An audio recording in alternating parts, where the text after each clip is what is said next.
सूत्री कहने लगे सरकार के। तीसरे अध्याय में एक उल्कामुख नाम के राजा हुए। राजा बड़े जितेंद्रिय थे, उन्होंने इंद्रियों को वश में कर लिया था। एक बार राजा उल्कामुख सभार्या यानी पत्नी को साथ में लेकर के एक भद्रशिला नदी के तट पर सत्यनारायण की कथा का आयोजन करने के लिए आए। कथा का शुभारंभ करने वाले थे। सामने से देखा कि एक नाव आ रही है और नाव में एक व्यक्ति बैठा हुआ है। नाव धीरे धीरे नगर के निकट आ गई। उसमें से साधु नाम का बनिया उतर के आया। उसने नाव को जो है किनारे से लगा दिया, जहाँ कथा हो रही थी वहां पर बैठ गया। बैठने पर उसने सत्यनारायण के पूजन को देखा। कथा सुनी। कथा सुनने के बाद में सबको प्रसाद दिया, तो उस साधु नाम के वैश्य को प्रसाद दिया गया। और जैसे ही उसने प्रसाद को लिया वो पूछने लगा, हे राजन, आपने हमको ये प्रसाद दिया, इसे खाने से भक्षण करने से किस फल की प्राप्ति होती है? राजा ने कहा, भैया हमने आपको ये प्रसाद दिया, ये सत्यनारायण की कथा का प्रसाद है, इसके ग्रहण करने से मनवांछित फल की प्राप्ति होती है। आप जैसा चाहोगे वैसा होता है। ये और सत्यनारायण बहुत शीघ्र प्रसन्न होने वाले देवता हैं। जिनके पास संतान नहीं है उनको संतान की प्राप्ति होती है। जो धन के लिए परेशान है उनको धन मिलता है। जो बंधन में फंसे उनके बंधन कट जाते हैं। अंत में मुक्ति मिल जाती है। ये सत्यनारायण। और जब मेरे कोई संतान हो जाएगी तो मैं इस सत्यनारायण के पूजन को अपने घर में करूंगा। कथा का विधान राजा से पूछ लिया और व्यापार करने के बाद में साधु नाम का वैश्य अपने घर के लिए चला गया। घर जाकर के अपनी पत्नी लीलावती से इस बात को कहा, हे प्रिय, हमने निश्चय कर लिया है कि हम अपने घर में सत्यनारायण का पूजन करेंगे जब हमारे कोई संतान हो जाएगी तब। इतनी बात सुनकर के पत्नी बड़ी प्रसन्न हुई और भगवान की कृपा के आधार पर साधु नाम के जो वैश्य था उसके यहाँ एक सुंदर कन्या ने जन्म लिया। कन्या बहुत सुंदर थी, जैसे चंद्रमा सुंदर होता है। चंद्रमा के कलाओं के आधार, चंद्रमा में जो खासियत होती है सुंदरता और शीतलता। और कला क्या होती है? सूर्य कला होती है। चंद्रमा जो घटता बढ़ता है, इसी से तिथियों का निर्माण होता है। जैसे पड़वा, दौज, तीज, चौथ, पाँचे। अगर ये चंद्रमा घटे बढ़े नहीं तो ये इंद्र पक्ष और उजार पक्ष, शुक्ल पक्ष और कृष्ण पक्ष नहीं बन सकते हैं। इसीलिए चंद्रमा के आधार पर सब कार्य होते हैं। नामकरण संस्कार हुआ तो उसका नाम कलावती रखा गया।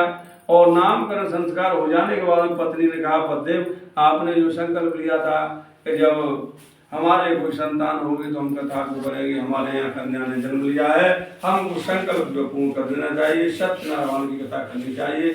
इतनी बात सुन करके साधु मुनिया कहने लगा, आप ठीक कह रही हो, लेकिन इस समय हमारे पास समय नहीं है। व्यापार से हमको जो है फुर्सत नहीं मिल रही है। जब हम पुत्री को विवाह संस्कार करेंगे तो सत्यनारायण के पूजन को भी कर देंगे। ऐसा आश्वासन दे करके व्यापार के लिए चला गया। भगवान की कृपा के आधार पर काफी समय निकल गया और पुत्री विवाह योग्य हो गई। साधु मुनिया ने देखा मेरी पुत्री विवाह योग्य हो गई है, दूतों को वर खोजने के लिए भेज दिया। दूत जो है कांचनपुर नाम के नगर में चले गए। वहां एक सुंदर बड़े पुत्र को देखा। वो व्यापार करने में बड़ा कुशल था, बुद्धिमान था, चतुर था। उसे लेकर के आ गए और साधु मुनिया ने विचार विमर्श करने के बाद में अपनी पुत्री का विवाह उसके साथ में, उस बड़े पुत्र के साथ में कर दिया। विवाह संस्कार भी हो गया, लेकिन सत्यनारायण की कथा और पूजन को करना साधु मुनिया भूल गया। अब तो भगवान ने कहा इसने मेरा पूजन नहीं किया, भगवान सत्यनारायण रुष्ट हो गए। साधु मुनिया अपने जमाई को साथ में लेकर के चंद्रकेतु राजा के यहाँ व्यापार करने चला गया और उसने वहाँ व्यापार किया, काफी धन कमाया। भगवान रुष्ट हो गए और भगवान ने जो है चंद्रकेतु राजा के यहाँ चोरी करवा दी। जितना धन था उसे चोर चुरा ले गए और सिपाहियों को ये बात मालूम हुई। जैसे सिपाही दौड़ने लगे, चोरों ने देखा सिपाही हमको पकड़ लेंगे। जितना धन उनके पास था वो वहीं छोड़ करके भाग गए जहाँ वो दोनों व्यापारी रहते थे। पीछे से सिपाही वहां पहुंचे। सिपाहियों ने उन दोनों बड़े पुत्रों को पकड़ लिया, व्यापारियों को, और राजा के पास में ले आए। राजा से कहा इन्होंने आपकी चोरी की है।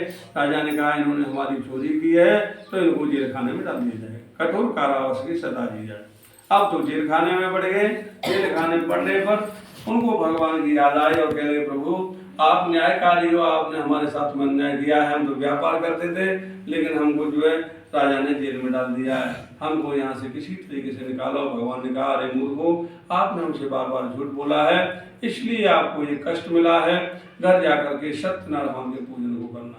उधर भगवान ने चंद्रकेतु राजा से सपने में कहा, आपने निर्दोष व्यक्तियों को बंद कर दिया, उनको छोड़ दो, नहीं तो मैं आपके राज्य को नष्ट कर दूंगा। राजा व्याकुल हो गया, घबरा गया और सभा को इकट्ठा किया, सपने की बात कही और दूध भेज करके उनको जेल खाने से निकलवा लिया और उनको अच्छे अच्छे वस्त्र पहनाए, उनका क्षौर कर्म यानी बाल कटवाए, जितना धन लिया था उससे दूना धन दे करके कहा, भैया अब आप अपने घर के लिए जा सकते हो। वो दोनों व्यापारी जो हैं अपना जो भी सामान था उसे लेकर के अपने घर के लिए चल दिए। इति श्री स्कंद पुराणे रेवाखंडे सत्यनारायण व्रतकथाम तृतीय अध्याय समाप्त है। बोल सत्यनारायण भगवान की जय, बोल लक्ष्मी माता की जय, श्रीमन नारायण नारायण जय भजमन नारायण